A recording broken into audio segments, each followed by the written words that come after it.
اعوذ باللہ من الشیطان الرجیم بسم اللہ الرحمن الرحیم۔ سردیوں کے ایام جا رہے ہیں اور بعض اوقات انسان پر ایسی کیفیت طاری ہو جاتی ہے کہ جس کی وجہ سے اس کے اوپر غسل کرنا واجب ہو جاتا ہے، اور پانی بھی ٹھنڈا ہے، استعمال انسان کے لیے مشکل ہے، تو اس صورت میں آدمی کو کیا کرنا چاہیے؟ یاد رہے جہاں تک ممکن ہے آپ کے لیے آپ نے غسل ہی انجام دینا ہے، اس کا کوئی اور متبادل نہیں ہے۔ ایک انسان ہے کہ جو پانی گرم کر سکتا ہے تو اسے چاہیے کہ پانی گرم کر کے وہ غسل کرے، لیکن بعض اوقات یہ ہے کہ ایسے علاقے ہیں جہاں پر سردی زیادہ پڑتی ہے، برف باری ہوتی ہے اور پانی زیادہ ٹھنڈا ہے، اور کوئی ایسا آپ کے پاس ذریعہ بھی نہیں ہے کہ جس کے ذریعے آپ پانی گرم کر سکیں۔ اگر ایسی بھی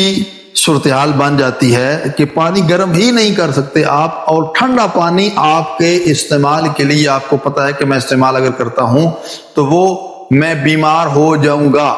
آپ پہلے سے بیمار ہیں، مزید بیمار ہو جائیں گے، یا پہلے صحت مند ہیں، لیکن اگر آپ کو پتا ہے کہ یہ ٹھنڈا پانی استعمال کرنے کی وجہ سے میں بیمار ہو جاؤں گا،